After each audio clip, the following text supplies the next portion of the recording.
What is this, like a date or something? Charming as ever, I see. Do you remember this place? Eh. We used to hang here after school. Oh yeah. This is the place. Wow, it's a lot dirtier than I remember. It was always dirty. We used to always come here for the gyros. They were the bomb. Did you order them? I asked, but apparently they don't exist anymore. New management. Speaking of which, how's your uncle?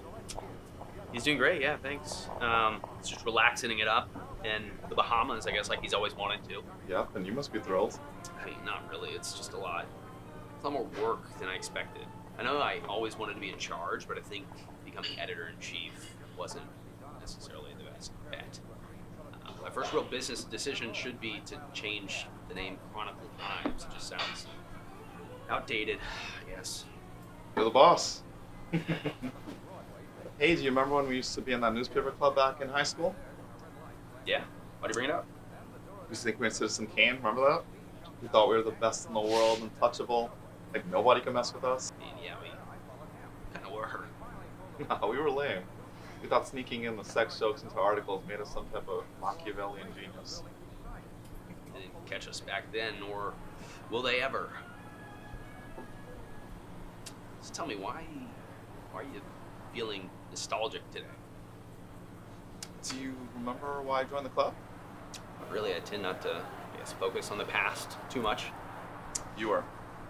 You were the reason why I joined the club. You were the reason why I suffered through 4 years of hell in college, and you're the reason why I'm a journalist today. Okay, You forgot? Please tell me you forgot. I don't know if you know this, but I'm not 80 in some fucking wheelchair or something. I just tend to focus on the now, which I must, for the sake of our company. Your company. Yeah, whatever. You know, I was reading your stories this past year, and I must say, I've always found them relatable. Thank you. I found them too relatable, to the point where I was questioning my own work. For the sake of my sanity, I decided to, investigate your past works, and it turns out you wrote 6 stories in the past 8 years since you've been in the company. And it got me wondering, why did you decide to start actively writing this year? I grew inspired. Is there anything wrong with that?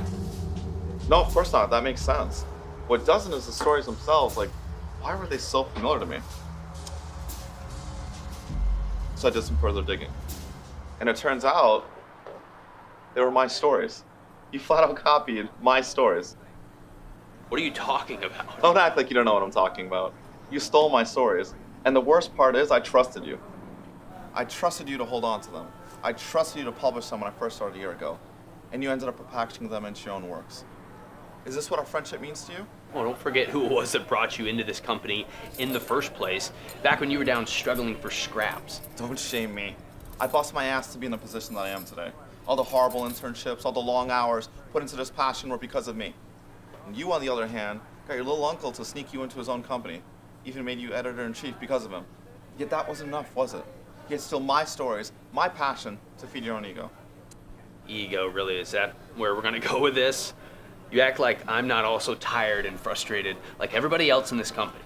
Frustrated people don't steal their best friend's work. Especially the words with their blood, sweat, and tears. The friend that I love is gone.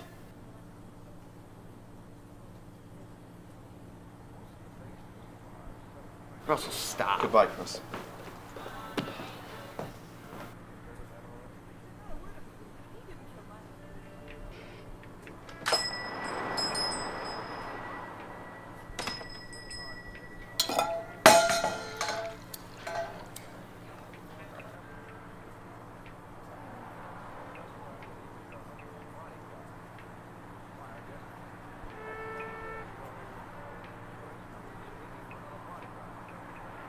That'll be $1.